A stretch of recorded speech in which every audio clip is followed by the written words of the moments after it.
마태복음 4장 46절에서 54절 말씀으로 위기를 기회로 만드는 믿음의 힘, 이런 제목으로 하나님 말씀 선포하겠습니다.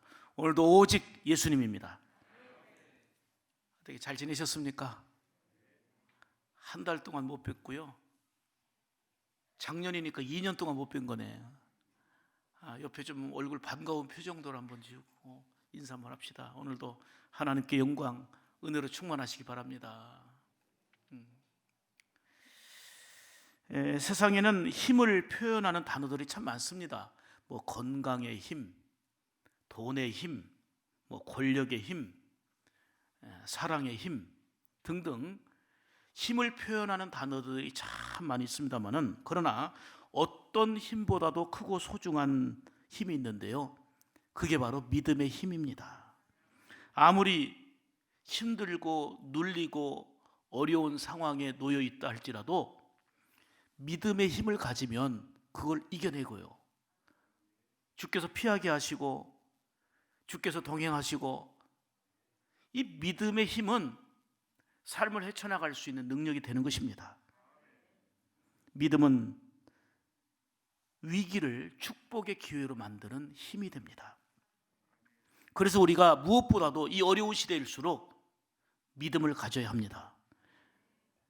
우리는 이렇게 고백하며 찬송하잖아요. 믿음이 이기네, 믿음이 이기네. 주 예수를 믿음이 온 세상 이긴다고 우리는 고백하며 찬송하지 않습니까? 그렇습니다. 믿음이 있으면 이겨낼 수 있습니다.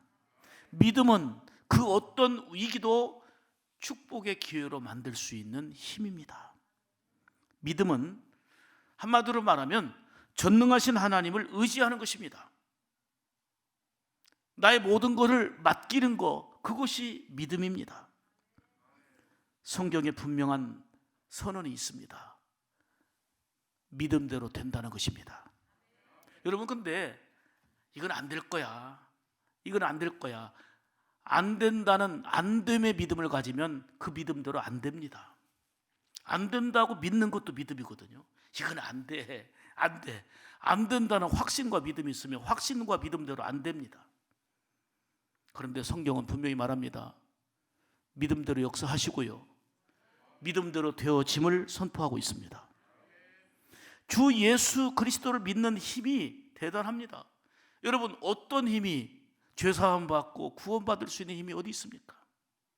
예수 그리스도를 믿는 믿음의 힘, 그 결과가 우리가 죄사함 받고 구원받은 것이고, 일상의 어려운 모든 것들도 돈으로, 경제의 힘, 권력의 힘, 여러 가지 힘을 동원해서 헤쳐나가 보려 하지만 한계가 있습니다. 근본적이고 절대적인 것은 바로 믿음의 힘입니다. 계속되는 코로나의 힘든 상황 속에서도 이러한 위기를 기회로 만드는 믿음의 힘에 대한 인지, 믿음의 힘에 대한 지식이 아니라 그러한 믿음의 힘을 여러분들이 소유하기를 주의 이름으로 축복합니다. 그 어인 루쩌 무디교회 목사님에 관한 재미있는 일화가 있습니다. 그분이 쓴 책이 있는데 7가지 대표적인 기적이라고 하는 책이 있습니다. 이 책에 나온 내용입니다. 어느 날 교회 옆에 술집이 있었는데, 술집이 날 참 눈에 거슬려요. 시끄럽고 성도들이 교회 오는데 아무래도 좀 지장이 되고 해서 성도들이 하나님, 이 술집 좀 없애주세요, 술집 좀 없애주세요 기도했대요. 이 술집이 벼락을 맞아 없어지게 해달라고 기도한 거예요. 그런데 술집 주인도 그 소리를 들었어요. 저 교회 교인들이 우리 집 망하라고, 우리 집 불타 없어지라고 기도했다고 이 소리를 들었어요. 그런데 얼마 후에 술집이 천둥 벼락을 맞아가지고 불타져 버렸어요. 이에 화가 난 주인은 변호사를 사가지고 교회를 고소하고 손해배상을 청구하게 됩니다. 결국은 법정에 서게 됐는데 교회 대표는 이렇게 말합니다. 아니, 아무리 교인들이 기도했다고 해도 기도했기 때문에 술집이 천둥벼락을 맞았겠습니까? 기도해서 그런 거 아닙니다. 그걸 증명할 방법이 있습니까? 그랬더니 술집 주인은 아닙니다. 우리 집이 불타 없어진 것은 저 교인들이 이 불타 없어지도록 기도했기 때문에 없어진 줄 믿습니다 그랬어요. 누가 믿음 있는 사람입니까 도대체? 오늘 본문은 믿음으로 인생의 위기를 극복한 사람에 대한 내용의 말씀입니다. 왕의 신하의 아들이 병에 걸려서 죽을 지경에 놓여 있었습니다. 여러 방법을 다 동원하지만 아무런 효험이 없었습니다. 호전되지 않는 거예요. 온 가족이 발을 동동 구르면서 우리 아들이 살아날 텐데, 우리 아들이 살아야 할 텐데 걱정하고 염려하는 위기의 상황이었습니다. 이때 마침 예수님이 갈릴리 지역에서 오셨다고 하는 소식을 듣게 되었습니다. 왕의 신하는 이게 복음이었어요. 야, 예수님이 여기 오셨으니 예수님께 달려가서 부탁하자. 마지막 잎새 같은 희망 속에서 아들의 죽음의 문제, 아픔의 문제를 가지고 예수님께 나온 것입니다. 예수님을 통해서 그의 아들은 죽음의 위기에서 건진받게 되는 기적을 보게 된 내용이 오늘 본문입니다. 이것이 갈릴리 지역에서 예수님이 행하신 두 번째 기적이다라고 오늘 성경은 말씀하고 있습니다. 결국 왕의 신하는 위기 속에서 그 위기를 극복하고 위기 속에서 오히려 위기를 축복의 기회로 만드는 믿음의 힘을 가졌다는 것을 볼 수가 있습니다. 위기를 기회로 만드는 믿음의 힘에 대해서 오늘 본문을 통해서 오늘도 세 가지로 말씀을 드리려고 합니다. 첫째로 위기를 기회로 만드는 믿음의 힘은 따라서 합시다. 주님이 고쳐주심을. 자, 여기서 중요한 겁니다. 확신하는 믿음. 확신하는 믿음. 아멘. 오늘 본문 47절 보시겠습니다. 그가 예수께서 유대로부터 갈릴리에 오심을 듣고 가서 청하되 내려오셔서 내 아들의 병을 고쳐주소서, 그가 거의 죽게 되었음이라, 이렇게 고백을 합니다. 의학적인 방법과 할 수 있는 방법을 다 동원했지만 아무런 효험이 없었습니다. 그러나 주님이 만져주시면, 주님이 원하시면 반드시 고침받습니다, 해결받습니다 하는 확신의 믿음이 있기에 주님 앞에 간 거 아닙니까? 주님이시면 됩니다, 이 충분한 믿음, 확신의 믿음이 있기 때문에 정말 위기의 문제를 가지고 예수님 앞에 나온 거 아닙니까? 죽어가는 아들을 살리려는 아버지의 절실한 필요가 진정한 믿음, 참된 믿음을 갖게 했습니다. 확신하는 믿음이 있기 때문에 주님 앞에 그 중대한 문제를 가지고 나온 것이고요, 내 아들의 병을 고쳐달라고 간청한 것입니다. 그런데 예수님의 대답은 너무도 냉정하게 느낄 만한 그런 대답이었습니다. 48절에 보시면 예수께서 가라사대 너희는 표적과 기사를 보지 못하면 도무지 믿지 아니하리라, 이렇게 말씀했습니다.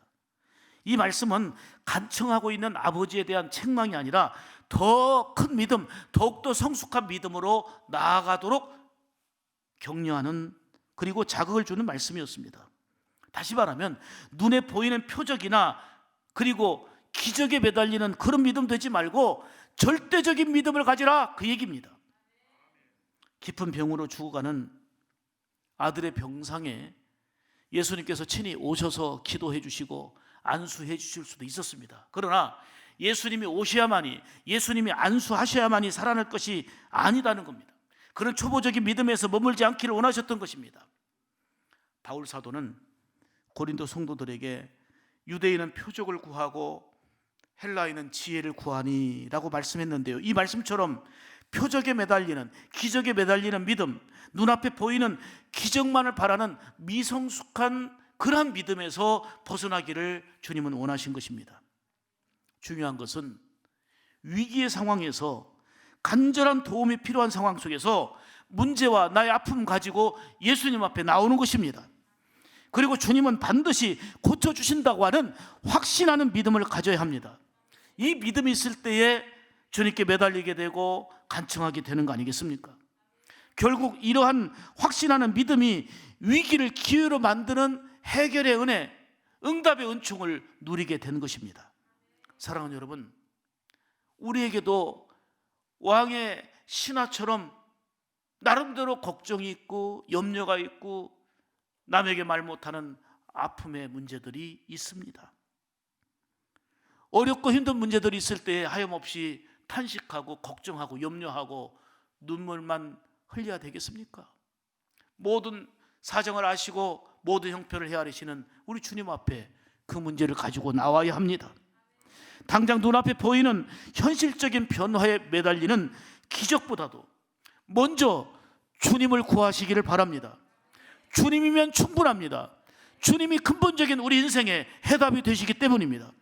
위기를 축복의 기회로 만드는 확신의 믿음 속에 살아가기를 주의 이름으로 축복합니다. 두 번째로, 위기를 기회로 만드는 믿음의 힘은 말씀을 전적으로 신뢰하는 믿음입니다. 49절 오늘 본문을 보시면요, 신하가 이르되 주여 내 아이가 죽기 전에 내려오소서라고 간청하는 내용입니다. 이는 예수님의 말씀을 제대로 이해하지 못한 왕의 신하가 다시금 예수님께 요청한 내용이거든요. 주여 내 아이가 죽기 전에 내려와 주소서. 이때 예수님은 어떻게 하셨습니까? 왕의 신하의 아들이 죽어 고통당하는 그 현장으로 내려오셨습니까? 아닙니다. 그냥 그 자리에서 말씀으로 선포하셨습니다. 50절입니다. 예수께서 가라사대, 따라서 합시다. 가라, 내 아들이 살아있다. 아멘. 예수님은 얼마든지 사경을 헤매고 있는 아들의 병상으로 오셔서 불쌍히 여기시며 안수하시고 붙잡아 주시고 기도하실 수 있었습니다. 그러나 확신을 가지는, 확실한 믿음을 가지고 가라 하는 이러한 권면을 하신 것입니다. 여기서 우리가 깨닫는 것은 주님은 현실적인 변화에만 초점을 두는 초보적인 신앙에서 성숙한 발전된 믿음의 신앙의 사람이 되기를 원하시는 것입니다. 그렇습니다. 진정한 기적과 능력은 눈앞에 보여지는 현상과 표정만이 아니라 하나님의 말씀을 전적으로 믿고 신뢰할 때에 나타나게 됩니다. 그러므로 우리가 이 어렵고 힘든 이 시대를 살아가고 있는데 가장 우리에게 우선적이고 필요한 것은 하나님의 말씀을 전적으로 신뢰하는 믿음을 갖는 것입니다.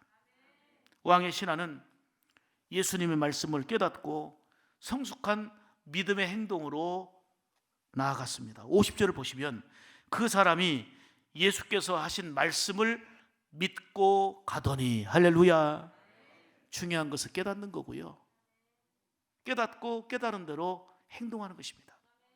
처음에는 초보적인 신앙으로 매달렸는데 예수님의 말씀을 깨닫고, 따라서 하겠습니다. 다시 한번, 예수님의 말씀을 믿고 가더니.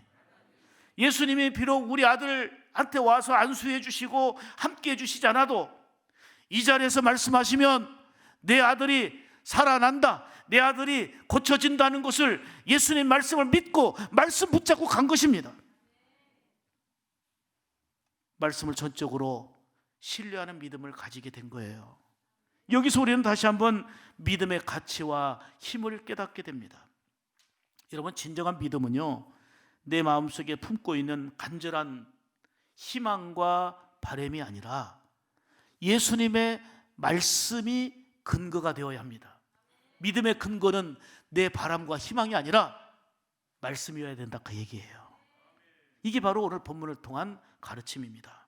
따라서 합시다. 예수께서 하신 말씀을 믿고 가더니. 이건 누가 했습니까? 왕의 신하가 했어요. 예수님의 말씀을 믿고 사경을 헤매는 아들이 있는 곳으로 갔어요. 이제 우리가 중요한 것은 이 말씀을 듣고 우리가 삶의 자리에서 예수님의 말씀을 믿고 내 삶의 현장으로 가는 것입니다. 우리도 바로 이러한 믿음을 가지고 살아갈 때에 비록 믿음으로 부르짖고 간구해도 아직까지 표면적인 변화가 없고 달라진 것이 전혀 없어 보여도 예수님이 주신 말씀을 붙들고 믿음으로 삶의 자리로 나아가는 거, 이게 바로 성숙한 성도의 삶인 줄 믿습니다. 우리가 믿음을 근거로, 믿음의 근거를 그냥 내 바람, 내 희망, 내 소원에다 둔다면, 내 기대가 무너지면 내 삶도 흔들리는 거예요. 왜요? 믿음의 근거를 내 희망에다 두었고 내 소망과 내 바람에 두었기 때문에 내 소망과 내 바람이 흔들리고 무너지면 내 믿음도 무너지는 거예요. 그러나 우리의 믿음이 변치 않는 주님의 말씀에 근거하면 어떤 상황 속에서도, 이런 바람 저런 바람 속에서도, 그런 변화 속에서도 넘어가지 않는 견고함이 있게 될 줄로 믿습니다. 기복적인 믿음과 성경적인 믿음의 차이는 믿음의 근거에 따라 달라져요. 믿음의 근거에 따라 결정된다는 것입니다. 그런 면에서 볼 때에 내 믿음의 근거는 어디에 있나, 나의 믿음의 근거가 어디에 있었나를 한번 생각해 보세요. 내 믿음의 근거가 내가 그토록 바라는 소원과 희망과 내가 기대하고 있었던 그것이 믿음의 근거였는지, 아니면 비록 여전히 기도해도 바람이 불고 있고 하나님을 의지하고 있지만 여전히 변화가 없어 보여도 믿음의 근거를 하나님의 말씀에 두고 있는지. 사랑하는 여러분, 믿음의 근거를 하나님의 말씀에 두시기를 바랍니다. 표적에 매달리는 믿음은 잘 넘어집니다. 쉽게 좌절하고 실망하게 됩니다. 그러나 왕의 신하는 예수님께서 주신 방법이 내 생각과 달랐고 내가 원하는 방법과 달랐지만 말씀을 전적으로 신뢰하는 믿음을 가지고 문제의 현장으로 들어갔습니다. 어렵고 힘든 위기의 상황 속에서 말씀을 단단히 붙잡은 것입니다. 왕의 신하는 아직 눈으로 확인하지 못했지만, 눈으로 보지 못했지만 가라, 내 아들이 살아있다 하신 주님의 말씀을 확실히 붙들고 희망과 기쁨으로 집을 향하여 간 것입니다. 그런데 그 왕의 신하가 집으로 가는 중에 놀라운 은혜를 맛본 것입니다. 51절 보면 현대어 성경으로 이렇게 말합니다. 서둘러 집으로 가고 있는데. 왜요? 서둘러 말씀 붙들고 말씀을 신뢰하고 서둘러 집으로 가는 중에 역사가 일어난 것입니다. 주님의 말씀이 그의 인생을 변화시켰어요. 자, 51절 보겠습니다. 내려가는 길에서 그 종들이 오다가 만나서, 따라서 합시다. 아이가 살아있다 하거늘. 할렐루야. 그가 만난 위기 속에서 주님의 말씀을 절대적으로 신뢰하는 신앙으로 응답의 기쁨, 해결의 은혜를 누리게 된 것입니다. 이렇게 믿음은 놀라운 힘입니다. 위기를 기회로 만드는 힘, 그것이 바로 믿음입니다. 그러므로 우리 눈에 보이지 않는, 눈에 보이고 있는 현상들, 현실들은 아직 달라진 거 없어 보여도 말씀을 신뢰하는 믿음으로 살아가기를 축복합니다. 여기서 놀라운 기적과 응답, 그리고 더욱더 깊은 은혜를 힘입게 될 줄로 믿습니다. 세 번째로, 위기를 기회로 만드는 믿음의 힘은 온 가족이 함께하는 믿음입니다. 자, 53절 말씀 봅니다. 그의 아버지가 예수께서 내 아들이 살아있다 하신 말씀을 말씀하신 그때인 줄 알고 자기와 그 온 집안이 다 믿으니라. 아멘. 결국 왕의 신하는 아들이 죽게 되는 그 위기의 상황 속에서 문제를 가지고 누구에게 나왔어요? 예수님께 가지고 나왔습니다.